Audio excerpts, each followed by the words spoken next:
میرا رب زندہ کرتا ہے اور موت دیتا ہے. قال انا احیی و امید, کہنے لگا زندہ کرنا اور مارنا یہ تو میں بھی کر سکتا ہوں. قال ابراہیم فإن اللہ یأتی بالشمس من المشرق, حضرت ابراہیم نے کہا اچھا تو اللہ تو سورج کو مشرق سے نکالتا ہے. فأت بها من المغرب, تم ذرا مغرب سے نکال کر دکھاؤ. فبہت الذی کفر, وہ کافر یہ سن کر حیران رہ گیا. واللہ لا یہدی القوم الظالمین, اور اللہ ظالموں کو ہدایت نہیں دیتے.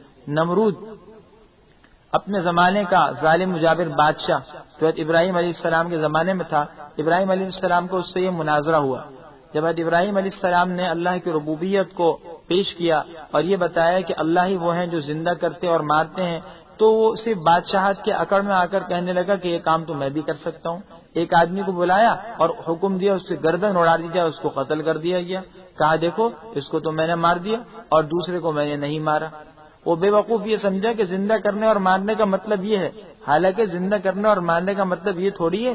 اس کا مطلب یہ ہے کہ روح کا ڈالنا اور روح کا نکالنا یہ تو اللہ ہی کے حکم سے ہو سکتا ہے. حضرت ابراہیم سمجھ گئے کہ عقل جو ہے اس کی موٹی ہے, بدی عقل کا ہے, بات جلدی نہیں سمجھ سکتا. تو اس کو دوسرے انداز میں سمجھایا کہ اچھا اگر تم رب ہونے کے دعوے دار ہو تو ذرا سورج پر تصرف کر کے دکھاؤ.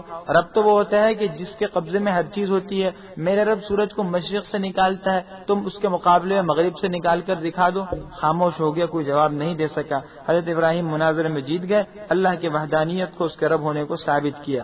دوسرا واقعہ حضرت عزیر علیہ السلام کا ذکر ہے. فرماتے ہیں او کالذی مر علی قریۃ, یہ اسی طرح اس شخص کے بارے میں آپ کو معلوم نہیں جو کسی بستی کے پاس سے اتفاقاً گزرے. وہی خاویۃ علی عروشها, اور وہ بستی اپنی چھتوں پر گری ہوئی تھی. قال انا یحیی هذه اللہ بعد موتها, فرمانے لگے کہ اللہ اس بستی کو اور اس کے باشندوں کو موت کے بعد کیسے زندہ کریں گے. فاماتہ اللہ 100 عام, اللہ نے ان کو 100 سال تک موت دی. ثم بعث, پھر ان کو اٹھایا. قال کم لبثت, کہا تم کتنی دیر رہے. قال لبثت یوما او بعض یوم, کہا میں تو ایک دن یا دن کا کچھ حصہ رہا. قال بل لبثت 100 عام, فرمایا نہیں بلکہ تم تو 100 سال تک مرے پڑے رہے. فانظر الى طعامك وشرابك لم يتسنى, ذرا اپنے کھانے پینے کی چیزوں کو دیکھو یہ بدبودار اور خراب نہیں ہوئی. وانظر الى حمارك, اپنے گدھے کو دیکھو. ولنجعلك آیۃ للناس, اور اس سب سے ہم یہ چاہتے ہیں کہ تم کو لوگوں کے لیے نشانی بنا دیں. وانظر الى العظام كيف ننشزها, اور دیکھو ان ہڈیوں کو کہ ہم کس طرح ان کو جوڑتے ہیں.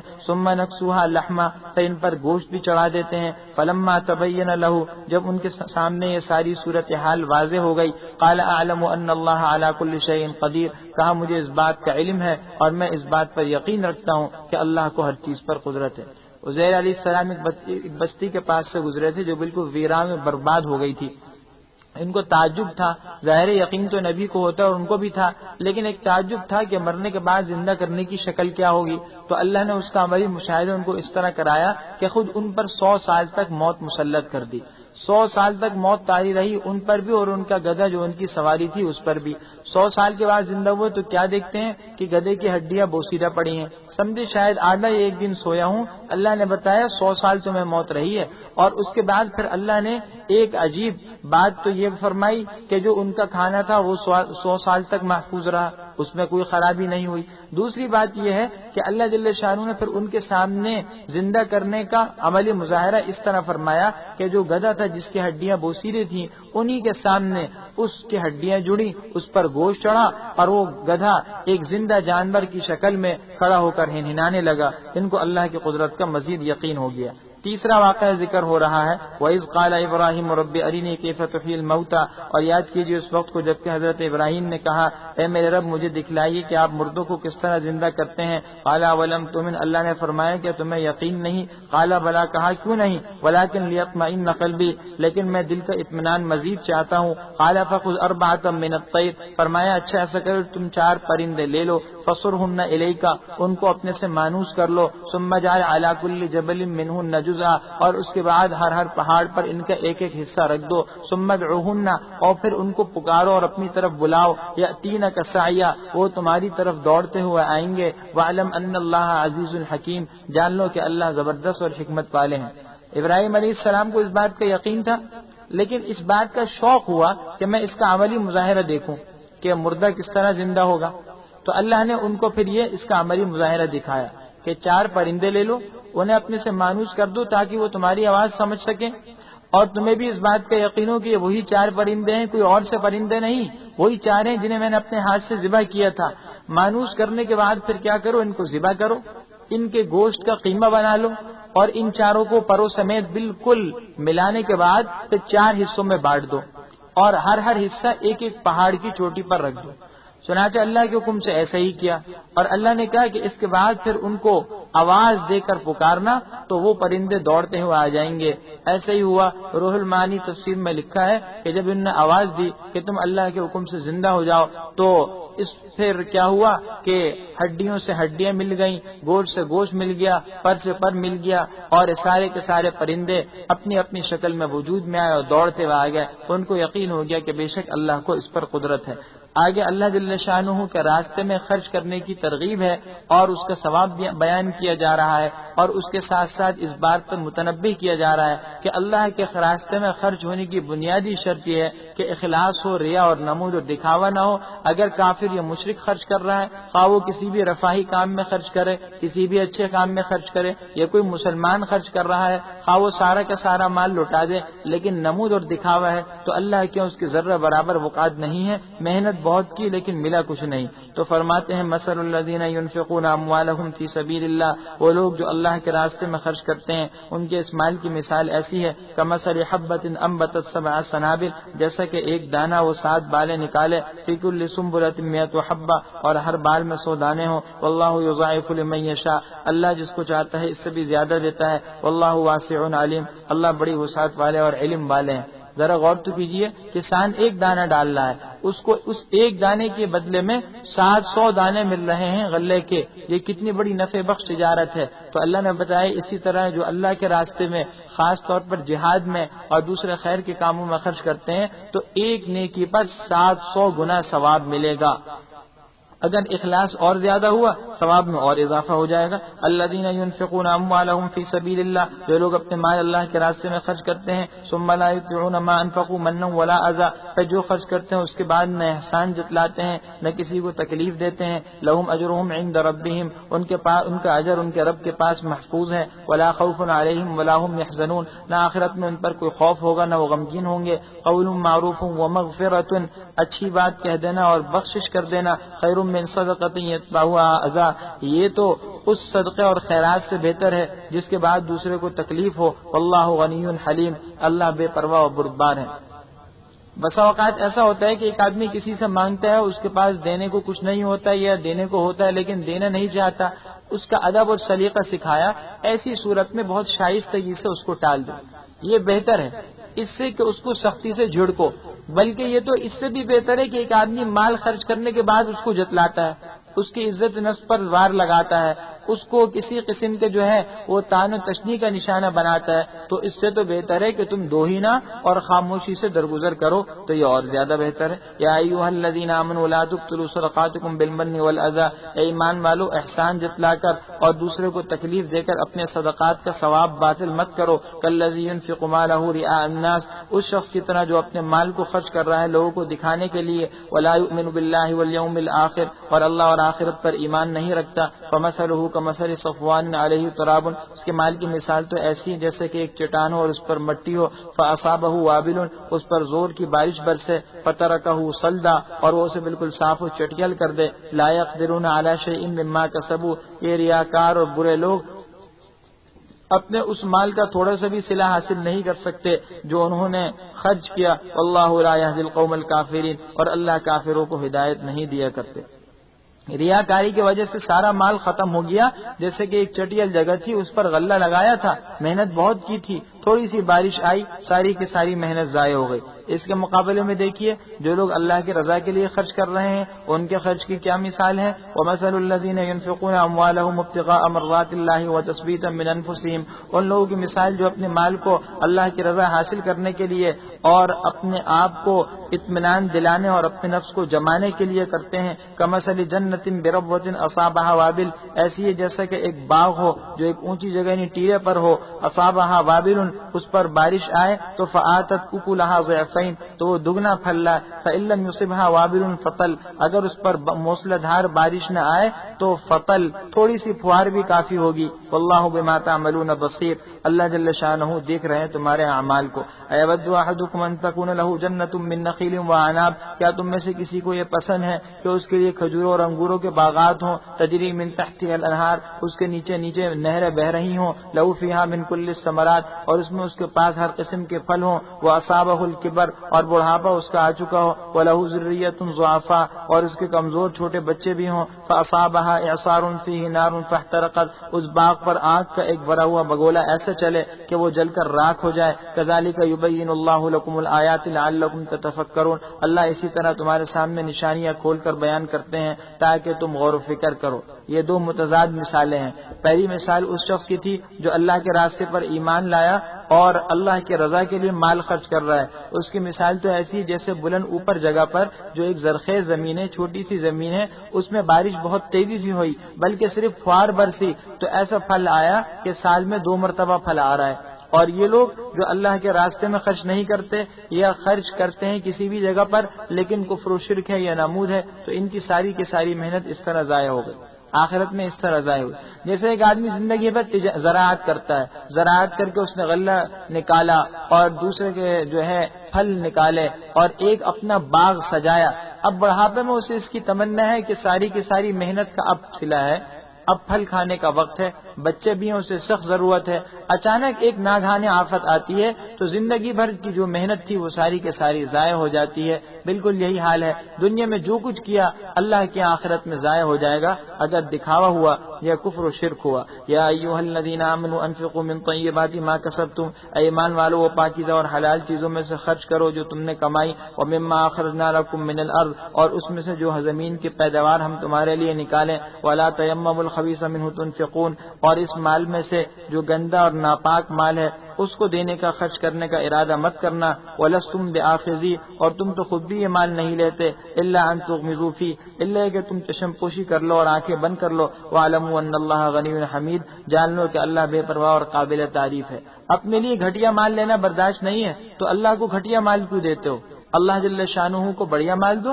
لہذا انسان کو چاہیے کہ اللہ کے راستے میں جتنا اچھا اور جتنا قیمتی اور من پسند مال ہو وہ خرچ کرے. الشیطان یعدکم الفقر ویأمرکم بالفحشاء، شیطان تم کو فقر اور تنگ دستی سے ڈراتا ہے اور تمہیں بے حیائی کے کاموں کا حکم کرتا ہے. واللہ یعدکم مغفرۃ منہ وفضلا، اور اللہ تم سے اپنی بخشش اور رحمت کا وعدہ فرماتے ہیں. واللہ واسع علیم، اور اللہ بڑی وسعت والے اور جاننے والے ہیں. یؤتی الحکمۃ من یشاء، جس کو چاہتے ہیں حکمت دیتے ہیں. ومن یؤت الحکمۃ فقد اوتی خیرا کثیرا، جس کو دانائی اور حکمت مل گئی اس کو تو بڑی بہت خیر کی چیز مل گئی. وما یذکر الا اولو الالباب، اور نصیحت تو عقل مند لوگ ہی قبول کرتے ہیں. حکمت کا مفہوم شریعت میں بہت وسیع ہے، تقریباً اس کی 30 تفسیریں ہیں. ان سب کا حاصل یہ نکلتا ہے کہ حکمت یہ ہے کہ انسان کو اللہ دین کا علم دیں، اسے دین کی سمجھ دیں، اور اس کے ساتھ ساتھ اللہ جل شانہ دین پر عمل کی توفیق دیں، اور کتاب اللہ اور اللہ کے نبی کی سنت کا علم دیں. مسائل کو قرآن و حدیث سے استنباط کرنے کی اس کے اندر صلاحیت ہو. بہرحال جس شخص کو اللہ جل شانہ صحیح راستے کی رہنمائی فرما دیں تو حقیقت یہ ہے کہ اس کو اللہ نے حکمت دی ہے. حکمت کا ایک حاصل مطلب یہ ہے کہ انسان کا ہر کام اور انسان کی ہر بات شریعت کے موافق ہو. جو بات کہے وہ درست کہے اور جو کام کہے وہ صحیح ہو. اس کو سب سے زیادہ خیر مل گئی. یہ آدمی گویا تمام خیرات و برکات کی پونجیاں اپنی جیب میں لیے بیٹھا ہے. وما انفقتم من نفقۃ او نذرتم من نذر فإن اللہ یعلم، اور تم جو بھی خرچ کرو یا کوئی نظر مانو تو اللہ اس کو جانتا ہے. وما للظالمین من انصار، ظالموں کا کوئی مددگار نہیں. ان تبدوا الصدقات فنعما ہی، اگر تم خیرات ظاہر کر کے دو تو یہ بھی اچھا ہے. وان تخفوها وتؤتوها الفقراء فهو خير لكم، اور اگر تم اس کو چھپا کر فقیروں کو دو تو یہ تمہارے حق میں اور بہتر ہے. ويكفر عنكم من سيئاتكم، اس طرح دینے تمہارے گناہوں کو دور بھی کر دے گا. واللہ بما تعملون خبیر، اللہ تمہارے اعمال و حرکات سے باخبر ہے. صدقہ و خیرات دونوں طرح دینے کی گنجائش ہے.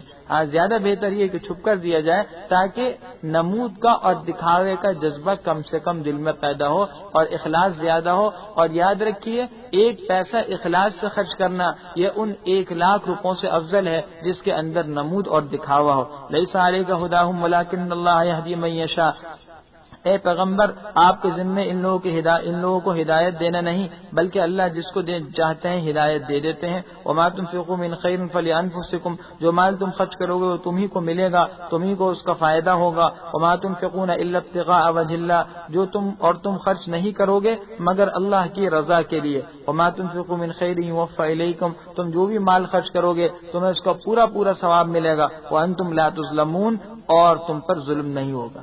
یوفى الیکم، اللہ غیور ہے تو اللہ یہ نہیں کہ کسی سے لے لے اور اس کے بعد اس کا پورا بدلہ نہ دے، اللہ کہتے ہیں کہ تم کو پورا ملے گا، اور یہ تو آخرت میں ثواب پورا ملے گا، اس سے پہلے دنیا ہی کے اندر مال خرچ کرنے کے صلے میں اللہ جل شانہ برکتیں عطا فرماتے ہیں۔ للفقراء الذين احصروا في سبيل اللہ، یہ خرچ ان لوگوں کے لیے ہوگا، ان فقیروں کے لیے جو اللہ کے راستے میں پڑے بیٹھے ہیں، رکے ہوئے ہیں۔ لا يستطيعون ضربا في الارض، اور وہ زمین میں چل پھر بھی نہیں سکتے۔ يحسبهم الجاهل اغنياء من التعفف، نہ مانگنے کی وجہ سے ناواقف آدمی ان کو مالدار سمجھتا ہے۔ تعرفهم بسيماهم، تم ان کو ان کی علامتوں سے پہچان لوگے۔ لا يسألون الناس الحافا، شرم کی وجہ سے یہ لوگوں سے منہ پھوڑ کر اور لپٹ کر نہیں مانگتے۔ وما تنفقوا من خیر فإن اللہ به علیم، جو بھی مال خرچ کرو گے اللہ اس کو جاننے والے ہیں۔ یہاں سے یہ بتا دیا کہ مال کا صحیح اور بہترین مستحق اور مصرف کون ہے، وہ لوگ جو نہیں مانگتے۔ یاد رکھیے جو انسان لپٹ کر چمٹ کر مانگتا ہے، یہ سوال کھلے عام کر رہا ہے، تو اس کا مطلب یہی ہے کہ یہ مال کا سرے سے مستحق نہیں ہے۔ ہاں، جو آدمی جتنا عفیف ہے، یعنی مال کا سوال کرنے سے جتنا بچتا ہے، تو ایسی صورت کے اندر وہ آدمی اتنا زیادہ مستحق ہے۔ بتایا گیا کہ ایسے لوگوں کو ڈھونڈو تو ایسے سفید پوش لوگ بہت سے ہوں گے جو مال کے مستحق تو ہیں لیکن وہ صرف شرم و حیا کی وجہ سے نہیں مانگ رہے۔ ہاں، اگر ایک آدمی دین کے لیے مانگ رہا ہے، خیر کے کام کے لیے مانگ رہا ہے، تب آپ اس کو دیں، کوئی حرج کی بات نہیں۔ لیکن کوئی اپنی ذات کے لیے کھلے عام مانگتا ہے تو اس کو نہیں دینا چاہیے جب تک کہ پورا اطمینان نہ ہو۔ الذين ينفقون اموالهم بالليل والنهار سرا وعلانية، وہ لوگ جو اپنے مال کو رات اور دن خرچ کرتے ہیں کھلا بھی اور پوشیدہ طور پر بھی، فلهم اجرهم عند ربهم، ان کے لیے ان کا اجر ان کے رب کے پاس محفوظ ہے۔ ولا خوف عليهم ولا هم يحزنون، اور ان پر کوئی خوف نہیں ہوگا نہ وہ غمگین ہوں گے۔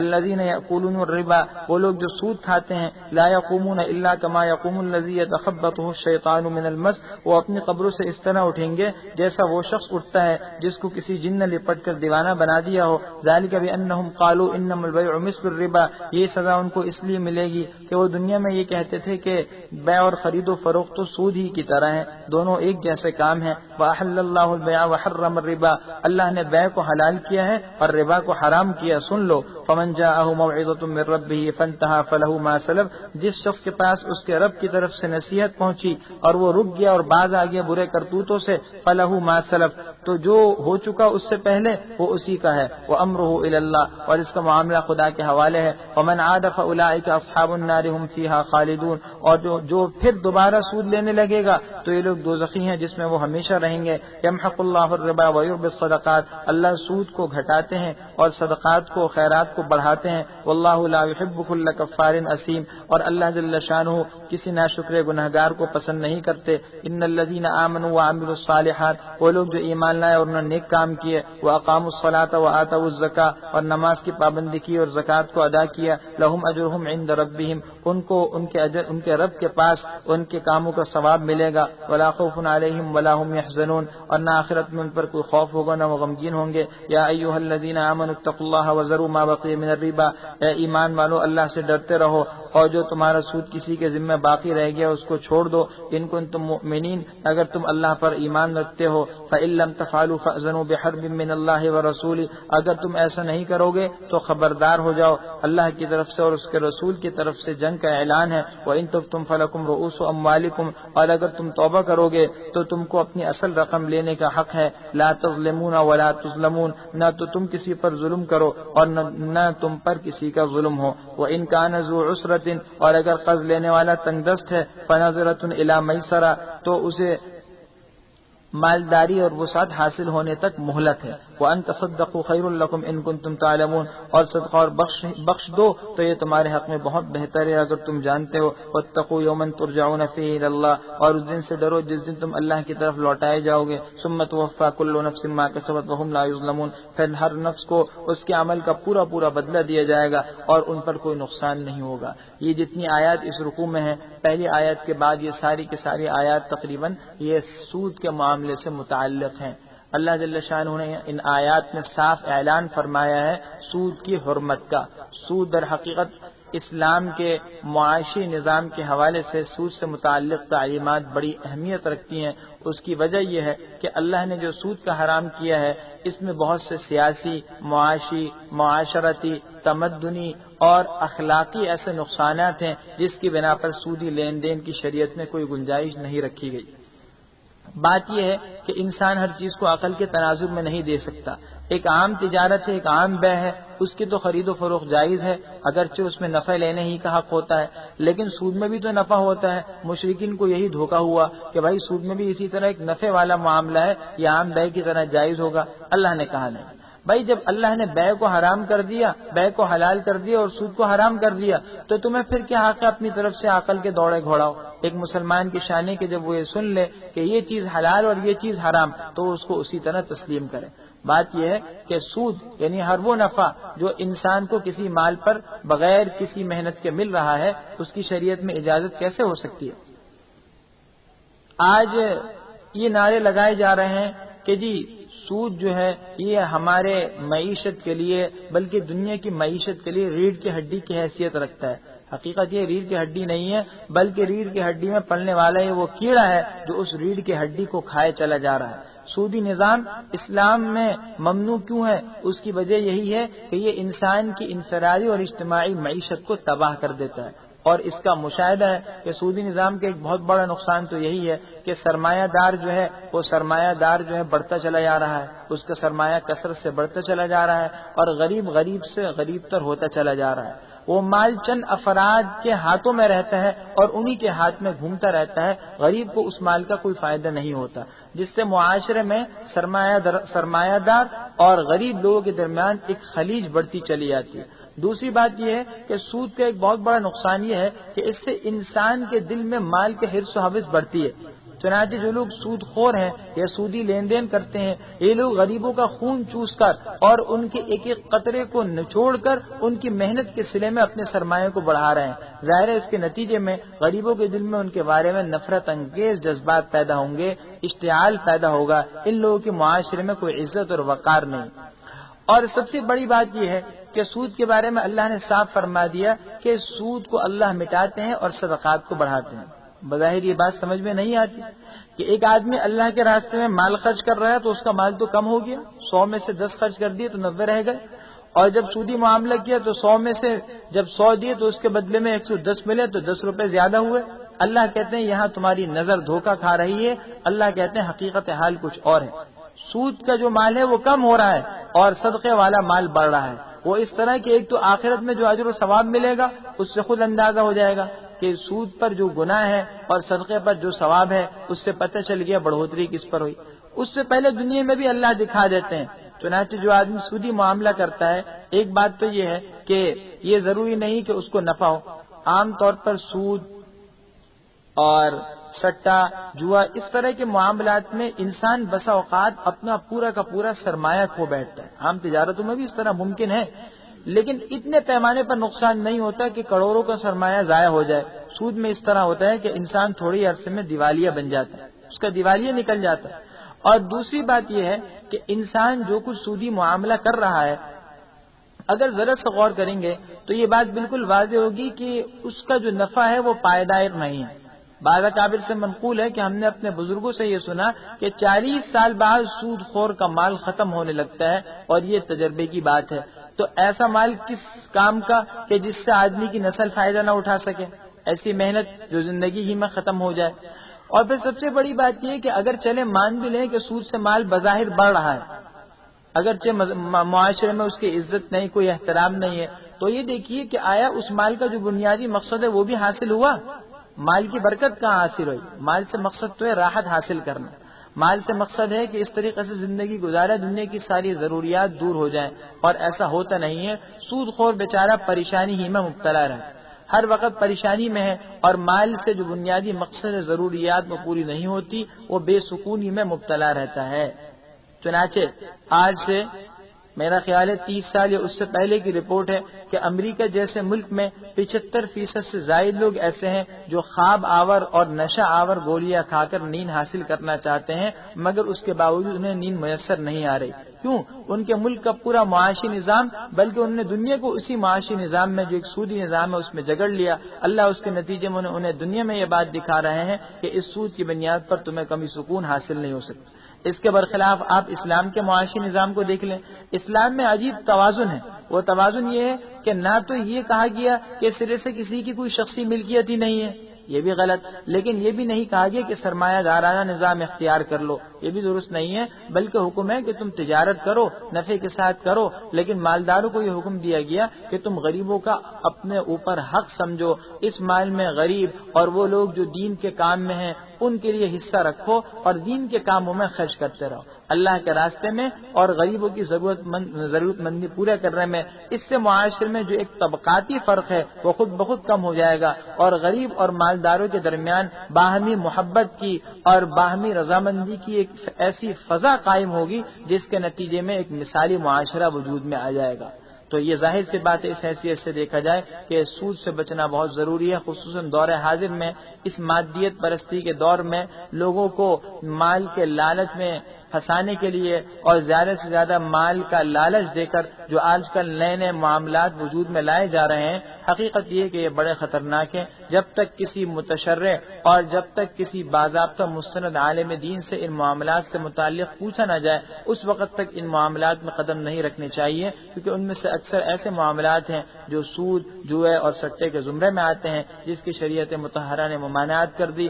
آخرت کا عذاب اس سب کے علاوہ ہے۔ حدیث میں آتا ہے کہ میں نے مجھے 2 فرشتے لے گئے، خواب میں حضور صلی اللہ علیہ وسلم فرماتے، اور آپ کا خواب وہی ہے، میں نے دیکھا کہ ایک آدمی ہے جو نہر میں کھڑا ہوا ہے، خون کی نہر ہے، فرشتہ اس پر پتھر مارتا ہے، وہ آدمی جو ہے اس کا سر کچلتا ہے، پتھر لگ کر دور چلا جاتا ہے، وہ آدمی پھر کوشش کرتا ہے کہ وہ خون کی نہر سے نکلے، اتنے میں اس کا سر دوبارہ صحیح ہو جاتا ہے، وہ فرشتہ دوبارہ پتھر اٹھا کر مارتا ہے، جہاں سے وہ آدمی آتا ہے وہیں وہ چلا جاتا ہے، اور فرمایا کہ قیامت تک یہ عذاب اس شخص کو ہوتا رہے گا۔ حضرت جبریل و میکائیل جو حضور صلی اللہ علیہ وسلم کو لے کر گئے تھے، انہوں نے بتایا کہ یہ وہ شخص ہے جو دنیا میں سود کھایا کرتا تھا۔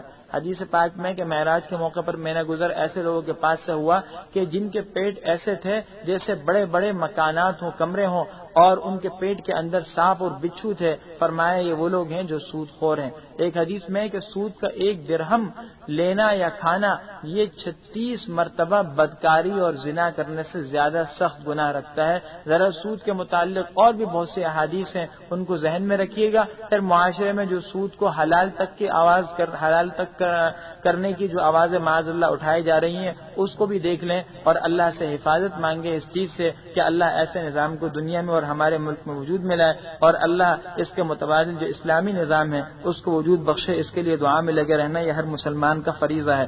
یا ایھا الذین آمنوا اذا تداینتم بدین، اس کے بعد یہ آیت شروع ہو رہی ہے، طویل ترین قرآن کی آیتوں میں سے ہے جو معاملات سے متعلق ہیں، ادھار معاملے سے متعلق۔ ان سب کا حاصل یہ ہے کہ 3 چیزوں کا اہتمام کرنا چاہیے۔ کسی کے ساتھ کوئی قرض کا یا ادھار خرید و فروخت کا معاملہ ہو تو سب سے پہلی بات یہ کہ اس معاملے کی مدت مقرر کر لینی چاہیے۔ شریعت یہ کہتی ہے کہ معاملہ ایسا کرو کہ اس میں فریقین کے درمیان کسی قسم کا کوئی انتشار و اختلاف نہ ہو، تو اس لیے ایسا معاملہ کر لو، ایسا نہ ہو مدت مقرر نہ ہو پھر بعد میں آپس میں اختلاف ہو اور لڑائیاں پیدا ہو۔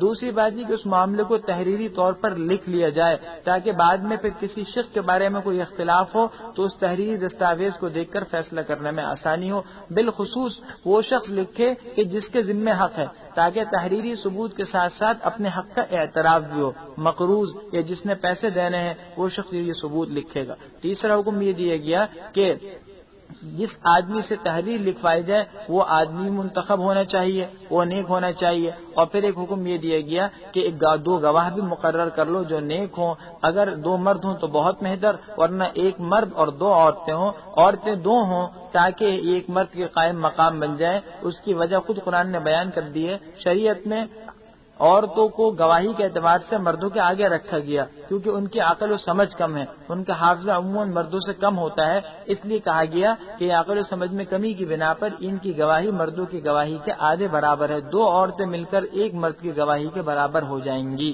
اس کا خیال رکھنا ضروری ہے۔ یا ایھا الذین آمنوا اذا تداینتم بدین، اے ایمان والو جب تم آپس میں کسی معین مدت تک کے لیے قرض کا معاملہ کرنے لگو، الی اجل مسمی فاکتبوا، تو اس کو لکھ لیا کرو، ولیکتب بینکم کاتب بالعدل، اور اس کو تمہارے درمیان کوئی لکھنے والا انصاف سے لکھے، ولا یأبی کاتب ان یکتب کما علمہ اللہ فلیکتب، اور لکھنے والا جیسے اسے خدا نے سکھایا ہے لکھنے سے انکار نہ کرے اور دستاویز کو لکھ لے، ولیملل للذی علیہ الحق، اور وہ شخص جس کے ذمہ قرض ہے وہ اس دستاویز کا املا کروائے، اس کو لکھوائے، ولیتق اللہ ربہ، اور یہ شخص اللہ سے ڈرتا رہے، ولا یبخس منہ شیئا، اپنے حق میں سے کچھ کم نہ لکھوائے، فإن كان الذي عليه الحق، پھر اگر وہ شخص جس کے ذمہ حق ہے سفیہا بے عقل ہو، او ضعیفا یا کمزور ہو، او لا يستطيع ان يمل ہوا، یا خود املا یعنی مضمون لکھوانے کی صلاحیت نہ رکھتا ہو، فلیملل ولیہ بالعدل، تو اس کا ولی انصاف کے ساتھ اس تحریر کو لکھوا دے، واستشہدوا شہیدین من رجالکم، اور 2 گواہ مقرر کرو مردوں میں سے، فإن لم یکونا رجلین فرجل وامرأتان، 2 مرد نہ ہو تو 1 مرد اور 2 عورتیں ہوں، ممن ترضون من الشہداء، ایسے گواہ جو تمہیں پسند ہوں، کیوں ان تضل احداہما فتذکر احداہما الاخری، کہ اگر ان 2 عورتوں میں سے ایک عورت بھول جائے تو دوسری اس کو یاد دلا لے، یہ بنیادی وجہ ہے، لہذا عورتوں کی مساوات کا دعویٰ کرنا اور یہ کہنا کہ جو یہ عورتیں مردوں کی شانہ بشانہ ہیں، ہر چیز میں مساوات کا دعویٰ صحیح نہیں ہے۔ شریعت کہتی ہے گواہی کے معاملے میں عورت کو آگے رکھا گیا، عورت کو مرد سے پیچھے رکھا گیا اور آدھا رکھا گیا ہے، اور وجہ وہی ہے اس کی یادداشت اور اس کی جو عقل کی صلاحیت ہے وہ مرد کے مقابلے میں کم ہے۔ ہاں بہت سے امور ایسے ہیں جن میں صرف عورتوں کی گواہی کا اعتبار ہے، ایسے امور جو کہ خاص خواتین سے متعلق ہوں، شریعت کہتی ہے کہ ایسی صورت میں ایک عورت کی گواہی بھی کافی ہو سکتی ہے، مثال کے طور پر حمل ہے یا اس طرح کا کوئی اور مسئلہ ہے۔ آگے فرماتے ہیں وَلَا يَأْبَ الشُّهَدَاءُ إِذَا مَا دُعُوا، اور گواہوں کو جب بلایا جائے گواہی دینے کے لیے تو وہ اس سے انکار نہ کریں، وَلَا تَسْأَمُوا أَن تَكْتُبُوهُ، اور تم اس قرض کو لکھنے میں کوتاہی اور اکتاہٹ کا مظاہرہ مت کرو، صغیراً او کبیراً، چاہے وہ قرض تھوڑا ہو یا زیادہ، الی اجلی، اس کی مدت کی دستاویز لکھنے میں، ذالکم اقسط عند اللہ، یہ خدا کے نزدیک بہت زیادہ انصاف کی بات ہے، وہ اقوم للشہادہ، اور شہادت کے لیے بھی بڑا درست طریقہ ہے، وہ ادنی اللہ ترتابوا، اور یہ اس بات کے بہت زیادہ قریب ہے کہ تم بعد میں شک میں مبتلا نہ ہوگے، الا ان تکون تجارتا حاضرتا، الا یہ کہ دست بدست آپس میں ہو بہو ہونے والی تجارت ہو، تدیرونہا بینکم، جو تم آپس میں لین دین کر رہے ہو، فلیس علیکم جناح الا تکتبوہا، اس کو لکھنے میں کوئی گناہ نہیں، آپس میں لین دین ہو رہا ہے اور ہاتھ در ہاتھ ہو رہا ہے، اس میں کوئی گناہ نہیں ہے۔ وَأَشْهِدُوا إِذَا تَبَايَعْتُمْ، اور جب آپس میں خرید و فروخت کرو تو گواہ بھی بنا لیا کرو، وَلَا يُضَارَّ كَاتِبٌ وَلَا شَهِيدٌ، اور دستاویز لکھنے والا اور گواہی دینے والا ان کو بھی کوئی نقصان نہیں پہنچانا چاہیے۔ وَإِن تَفْعَلُوا فَإِنَّهُ فُسُوقٌ بِكُمْ، اگر تم اس طرح کا کام کرو گے تو یہ تمہارے لیے گناہ کی بات ہوگی۔ وَاتَّقُوا اللَّهَ وَيُعَلِّمُكُمُ اللَّهُ، اللہ سے ڈرتے رہو اور اللہ تم کو بہت سی باتیں سکھاتا ہے۔ وَاللَّهُ بِكُلِّ شَيْءٍ عَلِيمٌ، اللہ ہر چیز کو جاننے والے ہیں۔ وَإِن كُنتُمْ عَلَى سَفَرٍ، اور اگر تم سفر کی حالت میں ہو، وَلَمْ تَجِدُوا كَاتِبًا، اور معاملہ لکھنے والا تمہیں کوئی میسر نہ ہو، فَرِحَانٌ مَقْبُوضَةٌ، تو پھر رہن یا قبضہ رکھ کر کوئی چیز لے سکتے ہو۔ سفر کی حالت میں ایسا کوئی شخص موجود نہیں ہے کہ جو معاملے کو لکھے، دوسرے پر پورا اطمینان بھی نہیں ہو رہا، ایسی صورت میں یہ ہے کہ اگر کسی نے کسی سے کوئی قرض لیا تو آپ جو ہے مقروض کو چاہیے کہ وہ کوئی چیز رہن کے طور پر رکھوا دے اس شخص کے پاس جس نے قرض دیا، تاکہ پورا اطمینان ہو جائے۔ آگے فرماتے ہیں فَإِنْ أَمِنَ بَعْضُكُمْ بَعْضًا، لیکن اگر ایک کو دوسرے پر اطمینان ہے، فَلْيُؤَدِّ الَّذِي اؤْتُمِنَ أَمَانَتَهُ، تو جس شخص پر اطمینان رکھا گیا یا جس کو امین اور امانت دار سمجھا گیا تو وہ اپنی امانت کو، یعنی اس کے ذمہ جو چیز ہے وہ اس کو مقررہ وقت پر ادا ادا کر دے. وَلْيَتَّقِ اللَّهَ رَبَّهُ, اللہ سے ڈرتا رہے. وَلَا تَكْتُمُوا الشَّهَادَةَ, اور دیکھو گواہی کو مت چھپانا. وَمَن يَكْتُمْهَا فَإِنَّهُ آثِمٌ قَلْبُهُ, اور جو اس گواہی کو چھپائے گا در حقیقت اس کا دل گنہگار ہوگا. وَاللَّهُ بِمَا تَعْمَلُونَ عَلِيمٌ, اللہ تمہارے اعمال کو جانتے ہیں. لِلَّهِ مَا فِي السَّمَاوَاتِ وَمَا فِي الْأَرْضِ, اللہ ہی کے لیے جو کچھ آسمانوں اور زمین میں ہے. وَإِن تُبْدُوا مَا فِي أَنفُسِكُمْ أَوْ تُخْفُوهُ يُحَاسِبْكُم بِهِ اللَّهُ, اور اگر تم اپنے دل کی باتوں کو چھپاؤ گے یا اس کو ظاہر کرو گے, اللہ ہر چیز پر تم سے حساب لے گا. یغفر لمن یشاء ویعذب من یشاء, وہ جس کو چاہے معاف کرتا ہے اور جس کو چاہتا ہے عذاب دیتا ہے. واللہ علی کل شیء قدیر, اللہ کو ہر چیز پر قدرت. اللہ کو ہر چیز پر قدرت بھی ہے اور ہر چیز کا علم بھی ہے. دل میں جو برے خیالات لاؤ گے اور ان برے خیالات کو کرنے کا آگے ارادہ بھی ہوگا تو اس پر بھی حساب ہوگا, اس پر بھی مواخذہ ہوگا. البتہ اگر بغیر کسی اختیار کے خود بخود خیال آ جائے تو اللہ غفور الرحیم ہے, اللہ اس کو معاف کرنے والے ہیں, جیسے کہ آگے اعلان ہو رہا ہے. آمن الرسول بما انزل الیہ من ربہ, رسول ایمان لے آئے اس پر یعنی اس کتاب پر جو ان کے پروردگار کی طرف سے ان پر نازل ہوئی. والمؤمنون, اور مؤمنین بھی ان سب چیزوں پر ایمان رکھتے ہیں. کل آمن باللہ, سب کے سب خدا پر, و ملائکتی اور اس کے فرشتوں پر, و کتبہ اور اس کی کتابوں پر, و رسلی اور اس کے رسولوں پر ایمان رکھتے ہیں. لا نفرق بین احد من رسلی, اور یہ کہتے ہیں کہ ہم اس کے پیغمبروں میں سے کسی کے درمیان کچھ فرق نہیں کرتے, یعنی سب کو خدا کا رسول مانتے ہیں. یہ اور بات ہے کہ اب قابل تقلید شریعت صرف جناب رسول اللہ صلی اللہ علیہ وسلم کی ہے اور وہی اب ہمارے رہبر ہیں. وقالوا سمعنا واطعنا, اور انہوں نے رسولوں کے متبع مؤمنین نے کہا ہم نے سن لیا اور کہنا مان لیا. غفرانک ربنا والیک المصیر, اے ہمارے رب ہمیں معاف کر دے, ہم تیری بخشش چاہتے ہیں اور تیری ہی طرف لوٹنے والے. پہلے سے بارے میں یہود کے کرتوت ذکر ہوئے تھے, کہا گیا تھا وہ کیا کہتے تھے, سمعنا وعصینا, اوپر سے کہہ دیا سمعنا لیکن آہستہ سے کہہ دیا عصینا, ہم مانتے نہیں. اسی وقت انکار کر دیا. صحابہ کی شان اور ہر ایک مسلمان امتی کی شان یہ ہے کہ وہ سمعنا و اطعنا کا ہے. لا یکلف اللہ نفسا الا وسعها, اللہ کسی کو اس کی طاقت سے زیادہ تکلیف نہیں دیتے. لها ما کسبت وعلیہا ما اکتسبت, وہ جو اچھے کام کرے گا اس کا ثواب ملے گا اس کو. وعلیہا ما اکتسبت, جو برے کام کرے گا اس کو نقصان ہوگا. ربنا لا تؤاخذنا ان نسینا او اخطأنا, آگے دعائیں سکھائی جا رہی ہیں مسلمانوں کو.